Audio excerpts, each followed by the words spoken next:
Hello, ladies and gentlemen.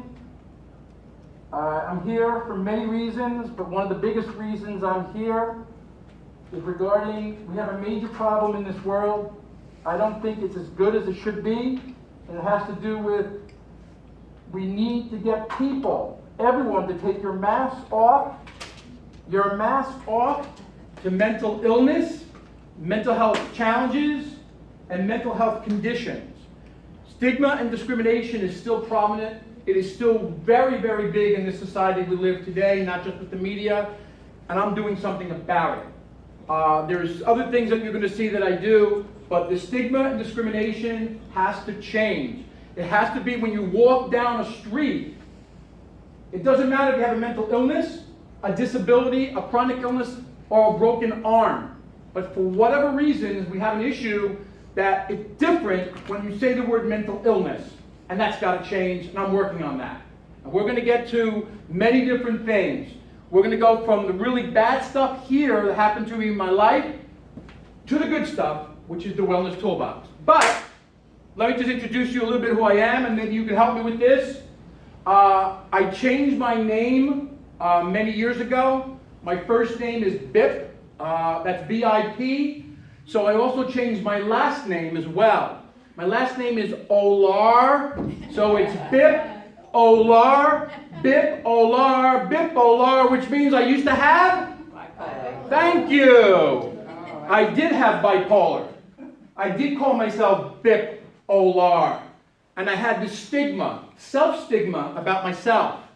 And I didn't do anything about it. And you'll see, it took me a very, very long time to get well and use tools. But right now, that was the biggest problem, self-stigmatizing myself as I was bipolar. And that's who I am. Unfortunately, it's not who you are, but that's how I felt back then in my young age, in the teens and college, and even when I was an adult. So I changed my name now. It's Bip Olar no longer. And that's really what it's all about. I changed, I worked, and you're going to get all these things I'm going to talk about. And it's going to show you how I got well, but most importantly, how did I stay well? And that's really important.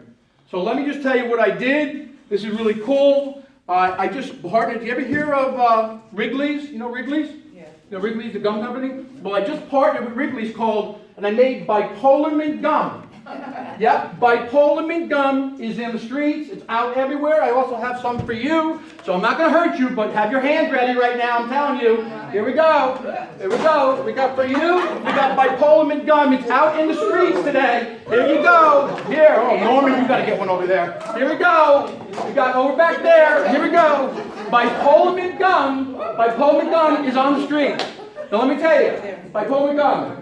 Now you too can have the taste and the feel of having bipolar. But don't worry, each stick comes with free hospitalization, ECT treatments, and permission to run naked in your local shopping mall. I've done that 3 times. So chew up, ladies and gentlemen. Again, it's not about the bipolar mint gum. What does it mean? I'm not making fun. I'm having fun with my mental health. That's what it's about. And it's not about what? It's about education and awareness. Education awareness. So when I do this bipolar mint gum, it could be addiction mint gum, depression mint gum, anxiety mint gum, suicide mint gum. It's all about bringing out education and awareness about these important topics that are going on when it comes to mental health. So, there is no such thing as bipolar mint gum. I'm just letting you know that. So if you're going to chew some of that, enjoy it. You're not going to get bipolar, and we'll get into the myths. We'll get into the myths in a little while, okay? Now, this is very, very important. The reason why I do the gum, because I want people to know what it feels like and what it tastes like to have a mental illness. And I'm going to tell you the reason how we get to that in a couple seconds. Because I think it's important if you know what it's like to suffer, which I have done so long in my life. I'm hoping that other people that have suffered, the ones that haven't, will be understanding and more giving and helpful and loving to you. So right now, I just want to do one thing, since we're talking about bipolar. Now, I just want to, first of all, I want to have show of hands. How many people, I love doing this, how many people in the audience either knows of someone or has something going on with them or knows someone that has some type of mental health condition? I do this all the time. I get close to 80 to 90%. It's insane. Oh, I shouldn't say that word. But you know what I meant. The point is that it's so common. But why are we running away from it? Why can't we embrace it? And that's what I'm trying to do all over the place. Not just middle school, high school, colleges, and other places we'll get to in a little bit. So everyone talks about bipolar, okay? I had bipolar. Okay, anybody else? If you want to raise your hands, great. If you don't, and you want to live we'll do the three amigos in a second, you don't have to say anything. But I'm telling you, I had bipolar. And everyone talks about having bipolar is really, really bad. They say having it is really, really bad. I'm going to tell you something. Since I had bipolar, it was great. I focused really well. I was really creative. And I have an incredible and long sex drive. I really do. I have an incredible and long sex drive. I really do. I have to drive 60 miles to see my girlfriend. Sex drive. Come on, get it. It's Phyllis Diller joke. Give me a break. Again, have fun with your mental health. Don't make fun. Have fun. So that's kind of like what I did. So here's the point is, what is this little Jewish guy doing with a Mexican hat? Okay. Here it is. What is this? I think I put enough here. Even out there. What is this workshop really about? Okay? We are going to talk about the stigma, which I did. We're going to talk about acceptance, wellness tools. But again, what is the three amigos of mental health? Who are the three amigos of mental health? Well, let me explain. And there'll be a test at the end to make sure you get it right. The first amigo of mental health is someone that suffers with their mental health condition. Someone that has a mental illness. And those are the people, just like I had when I suffered, that I stigmatized myself. Dealt with this stigma, discrimination. I suffered so long with, and I had the mental illness. So that is, the first amigo is someone that has a mental health condition. The second amigo is someone that is suffering in silence. And boy, can I tell you, I suffered in silence for many, many, many years because I didn't want anyone to know that I had a mental illness because of what stigma or what my ex-wife would say or the neighbors would say. Whatever. I lived that life. There's so many people out there that are doing that. They're not coming out, opening up about their mental illness. They're not coming with acceptance. And I'm going to tell you, it took me a long time for me to come out of the mental health closet. And that regarding acceptance. So the second amigo is someone that is suffering in silence with their mental health condition, meaning they have something, but they're not coming out, they're not looking for recovery yet, they don't want to deal with it, they're afraid, stigma, the whole bit. Now the third one is the person that does not have a mental health condition. Now, great for them, mazel tov, good for you, you don't have one, but I'm going to tell you, those are the ones, not saying all of them, but some of them, that are contributing to our stigma and discrimination. I'm not going to mention, but even people in my own family, it's a different situation. These are the people that don't want to know about it. They don't know they don't want to know what it tastes like, what it feels like to suffer with a mental illness. And that's where I come about. I want to take those people and I want to tell them, listen, you need to know what it feels like to suffer with a mental illness so that you can help me or help other people that are suffering in silence or suffering with their mental illness. And that's one of the things that I do. And this is what it's all about. So it's the three amigos. Remember? What's the first amigo? Someone that is suffering with their mental health condition. What's the second amigo? Someone that is suffering in silence. Right. And the third amigo is someone that is not suffering at all, good for them, but I want all the three amigos to help and support one another and really help the ones that are not suffering to really be the ones to understand what it tastes like and feels like so they can be more loving and understanding to the ones that are suffering in their lives, friends and family or whatever. So that's the three amigos of mental health. Now, I just want to say, look at me right now. I look cool. I look hot, and my fiance's right there, so don't get any ideas. The point is, let me just play you something right here. I want you to hear this, okay? And here, this is coming right now. Let me just get this going. Ready? Hold on one second. Now, this is a person, actually, you tell me what you hear. I'm going to play it right now. Listen to this person and tell me what you hear. Well, I just saw my favorite movie again, Mrs. Doubtfire. Because sometimes I feel that way, that if I can't get a job or deal with things, sometimes better, I would lose my kids. It is now Saturday,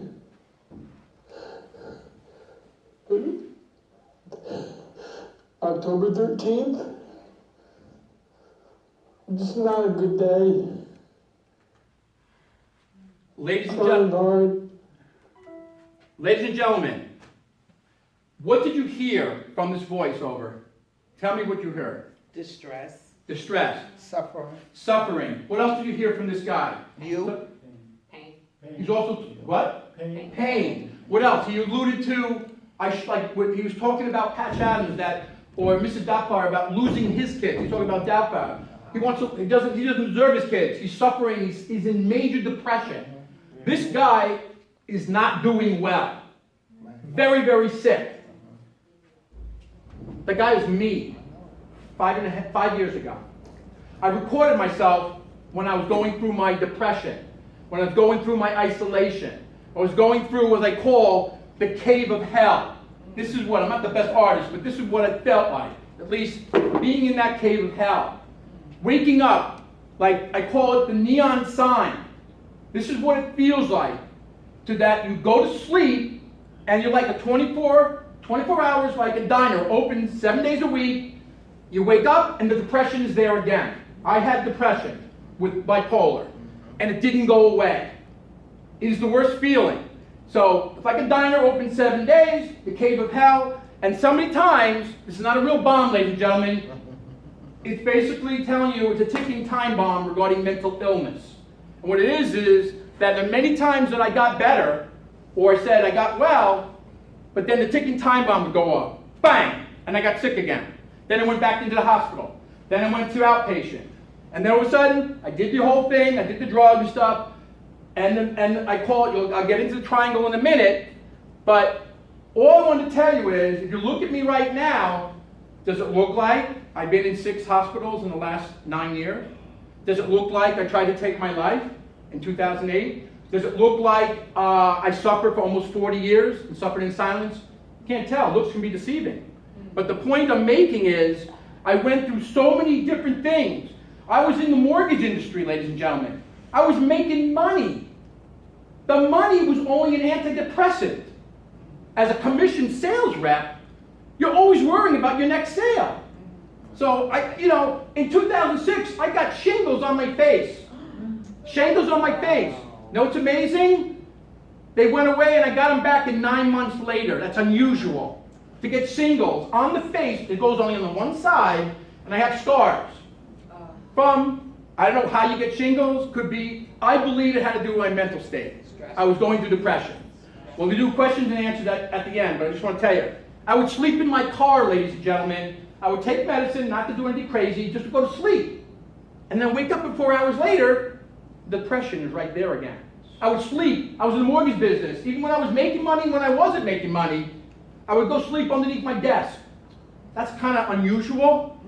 I would sleep in a park, and a police officer would come and knock, what are you doing? I took some medicine just to go to sleep, not to take my life, just to go to sleep. These are things that I did. Isolation is very big. What else is very big when you're suffering with a mental illness? I'm leaving it up to the audience. What else goes on? Think about it. You also have what? Loss of interest. Confusion.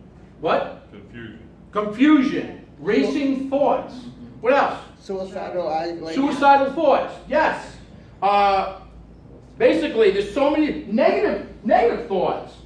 There's so many things I can go into. I tell you, there's so many things. But the thing was, when I was in the mortgage business, I was making money, I got married, had 2 kids, but it just hit me at different times, especially when the mortgage industry crashed in 2007, 2008, and that was really when I was the worst and left the industry 10 years ago. For me, I always said, I want good mental health, not mental health. And the most important thing is that I want good mental health. And what do you think the first 4 letters of health is? Anyone have an idea? Help. Not to be a heal, but to heal. And that's what it's all about. Whether it's your mental health or it's your physical health. I mean, that's what it's all about. Even here, I mean, these are just some of the medicines that I've taken. This is nothing. So everybody feels like, oh, you know, take your medicine, you'll get better. Yeah, I wish it was that easy. I wish it was that easy. It wasn't that easy. Now, just to let you know, this is, would anyone know what this is? No, it's not. Triangle. It's the triangle. Thank you, ladies and gentlemen. What does a triangle mean to me? That I went on, and this is when I finally came out of the mental health closet. I suffered in silence in my high school years, 15 years, 18, college, suffered in silence. Then I started, I wasn't working, making money in my 20s, and boom, I got into mortgage industry when I was 28 years old, and I was kicking butt. I was single at that time, and then eventually got married, but the point was, wasn't doing any of this stuff. And then it came to me when I was 40 years old, this is basically 19 years ago, I got unbelievably depressed. The money was not coming in like it used to in 1999, and I went on the triangle. What's the triangle? Meds, psychiatry, and your talker. Whoever your talker might be. Could be mine was a social worker. I had some psychologists as well. I called the triangle. So what do you think? I would do the triangle. I take my psychiatrist to give me the meds, to do the talker, and that's it. And then I get sick again. And then I would try another type of medicine, another type of psychiatrist, another type of talker, and make that work. That didn't work. And I went over this over and over again. Now, ladies and gentlemen, I don't know about you, I'm not saying you've got to try something. So doing the medicine was very important. Seeing a psychiatrist was very important. Seeing a social worker, whoever your talker might be, is so important. But I'm going to get to the good part to tell you what I did with that as well that got me to the promised land of being mentally well and staying mentally well. And again, I'm not making fun of you and your mental health. I'm having fun with mine. Now, so this was basically the triangle. Now, I just want to ask you, how many people here are married or might be getting married? That's my fiance, by the way. That's the good thing that's going to be at the end. That's the good part right over here. That's also a very good wellness tool. But anyway, the point is, anybody in the audience is married or used to be married who might want to still get married again? Raise your hand. Okay. Now let me tell you something. Marriage is an amazing institution. There's nothing better. Marriage is the most amazing institution. Marriage is the best institution. But my marriage made me go into an institution. And I got the toiletry bags to prove it right here from New York Presbyterian. The point I'm trying to make is I didn't have the support back then. I had a very bad marriage. Self-abusive, the whole bit. She didn't get it. She was what? A third amigo who just said I was just lazy.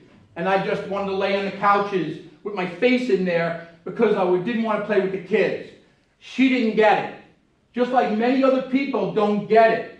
And it's not fair to the ones that are suffering, and vice versa. It's not fair for the other people on the other side that have to deal with someone that's suffering with a mental illness. So, this is what happened. So I didn't have a very good support staff. I had a building. Now, what I say, and my ex-wife's name was Hope at the time. And I always said it's either going to be hopeful or hopeless. And it was hopeless. The point is, the word hope is still important. And what I come up with my definition of hope is helping other people every day. That's what hope means to me, the word. or hope is having opportunities perform effectively. These are the words that I've come from. This is a guy that suffers from bipolar that can be creative, that can come up with a lot of amazing stuff because I used to have bipolar. I used to suffer, but I still have good qualities inside my body. Just because I had a diagnosis, I still have strengths inside of me. So, and yes, I've been in 6 different hospitals. 6 different hospitals in the last 9 years. They opened up a frequent flyer program just for me. You know that? Yeah, I get my own sponge bath, I get my own deluxe suite, and my free 37 years of emotional baggage. I don't know where the next flight is. I'm just kidding, ladies and gentlemen. I'm not making fun of my mental health, I'm having fun. Now, let's get to some other things. The most important thing, and this is the second thing, right over here. This is acceptance, or I should say over here, acceptance and opening up.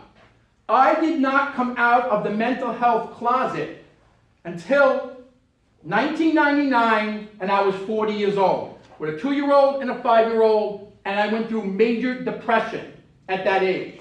But that's when I finally opened up. That's when I finally said, I don't care. My ex-wife would say, I said I had to do something. I was trying the triangle for 6 months, doing the meds, a psychiatry, and a social worker, and then I said, I gotta go to a hospital. I gotta try something out. She said to me, if you go to a hospital, if you take medicine, I will divorce you. So I had my bags packed, I didn't go.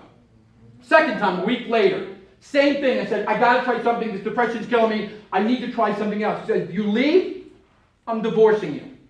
I didn't go, back to pack. Next week later, I said, pardon my French, screw you, I'm going. Did it help me? Not really, but I had to try other things besides the medicine, besides the psychiatry, besides the social worker, which we're going to get into other stuff here later.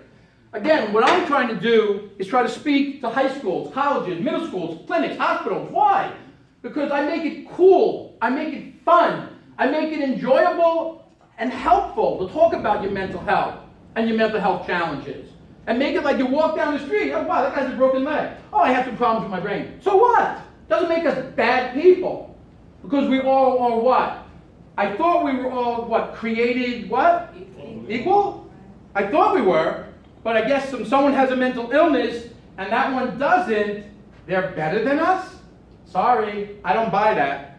So this is just some of the things, and again, you're going to deal with, you're going to deal with situations. You're going to deal with circumstances. You're going to deal with disappointments. But how do you work on these things? How do you deal with these things? I mean, when I was 16 years old, I failed my road test 3 times. Think about that, ladies and gentlemen. All my friends passed on the first time. I failed my road test 3 times.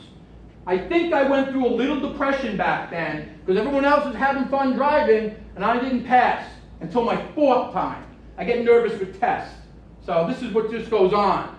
So now, another thing. Anybody regarding taking drugs or taking medicine, does anybody here have dealt with any type of side effects? Anybody have any side effects with their medicine? Right? Well, it's very big. Finally, after I found the right combination, the right psychiatrist, and the right social worker, and the right medicine, I finally found the right ones. Everything was great. No problem. But then all of a sudden, I had a side effect. I was peeing all the time. So I went to the doctor, the psychiatrist. He gave me medicine for the peeing all the time, for the side effect, and then he gave me medicine for my depression, bipolar. So I said, well, it's great. Everything's great. All of a sudden, I got another side effect. I started getting a rash on my tush.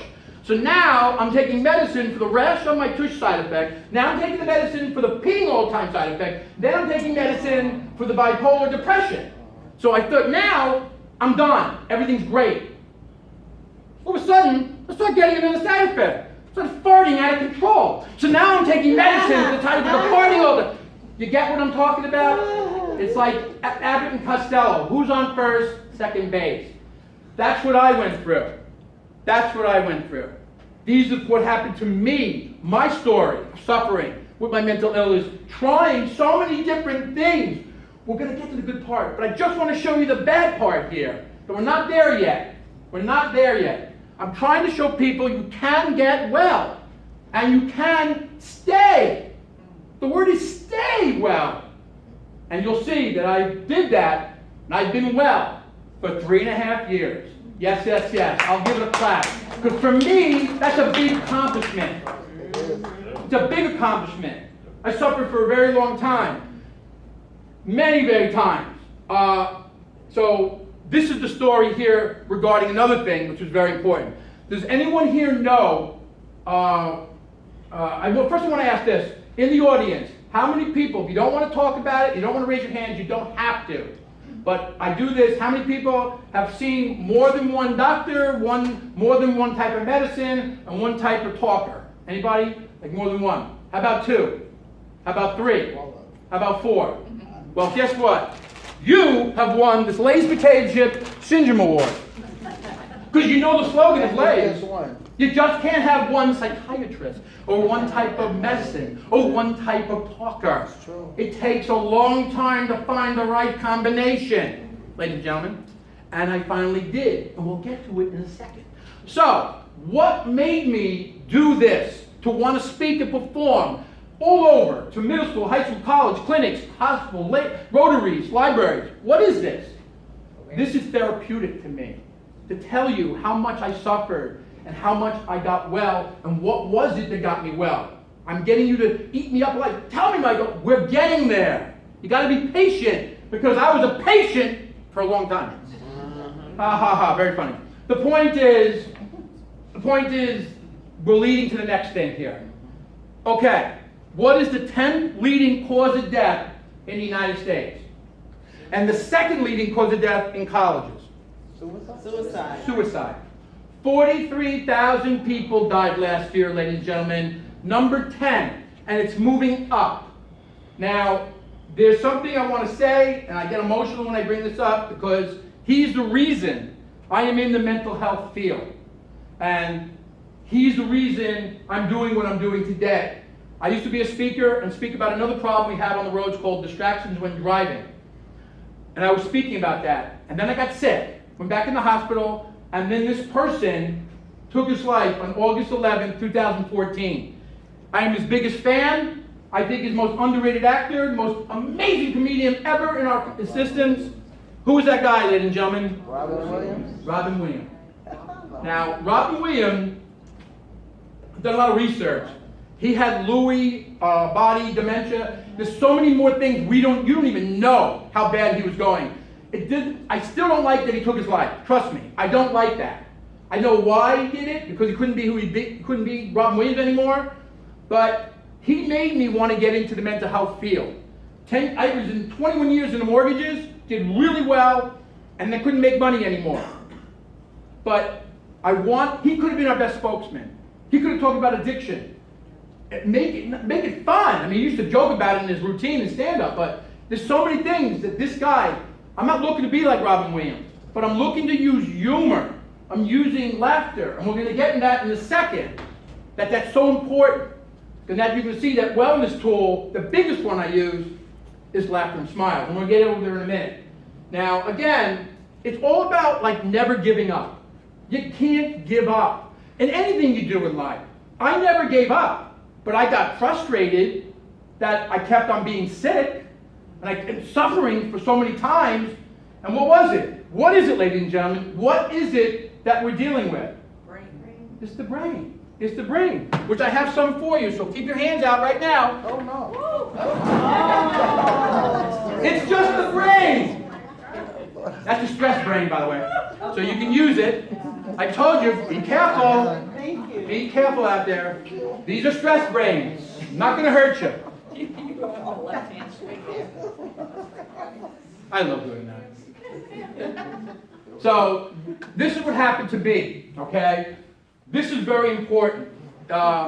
In 2008, January 2nd, I'm not going to tell you, when I do these presentations, I will never tell you what kind of medicine I take or took, because it's different for everybody.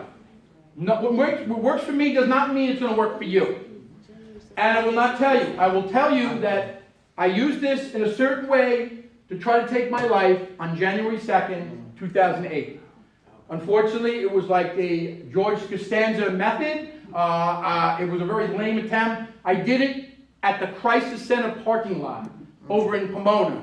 So if that's not a cry for help, was I really trying to take my life? Not really, but I was looking for that attention, and I got committed, and I had to go. But the point was that I was very sick, and the mortgage industry wasn't doing very well. But the most important thing is about never giving up. And the thing is, I tried different things. And again, I was on this triangle. What are the triangles? Remember the triangle? What's the triangle? This is the what? Psychiatrist? Medicine. The meds? And the talker, whoever your talker might be. So, what I do, I tell people now what you need to do. Even now, even in this audience, 1 out of 4 people in this audience is dealing with some type of mental health condition. And I like to use that instead of mental illness all the time. Even though I do work for NAMI and I do stuff with other mental health organizations. You need to uncover, like a couch, you need to uncover what's going on with you. What's going on? And then, just like you do a couch, you want to recover. Go over recovery. That's called recovery. That's what I did. I worked on my recovery. And I'll tell you what I did in a second. And then after recovery, I'm in discovery at this particular time. All right. And now you can say, amen. But the point was, again, what was it? Now, I just want to go over, a couple of things. I'm a very big fan. We're going to get into the wellness tool in a second. But one of my biggest wellness tool was doing self-improvement tapes. I don't know if everyone's tried that. Has anyone heard of a guy named Wayne Dyer? Yes. He died several years ago. He would say things like, what you think of me is really none of my business. Right. Exactly. My business. Or he'd say, I'm not better than you. I'm just better than I used to be. So you're not competing with anybody. Because they have a Cadillac and you just have a little Pinto. It doesn't matter. It doesn't matter. Or it's better to be kind instead of being right. Very much so. So we're going to be getting into that. And also, I was just at ShopRite. Did you hear about the butcher that backed into the meat grinder? Did you hear about that? No. He got a little behind in his work. Come on. I just thrown that one in anyway. Now, another thing. Has anyone been, I know I have to do this because I'm going to be honest with you. Has anyone been on any internet dating sites? Anybody raise your hand? I'm not now. You're married now. I know. But anyone in the past, right? Well, you ever hear of Match.com? Yeah. You ever hear of Match.com? Well, now they have a new one out that's called MatchMD.com, and that's for people that have mental disorders. So normally on the regular site,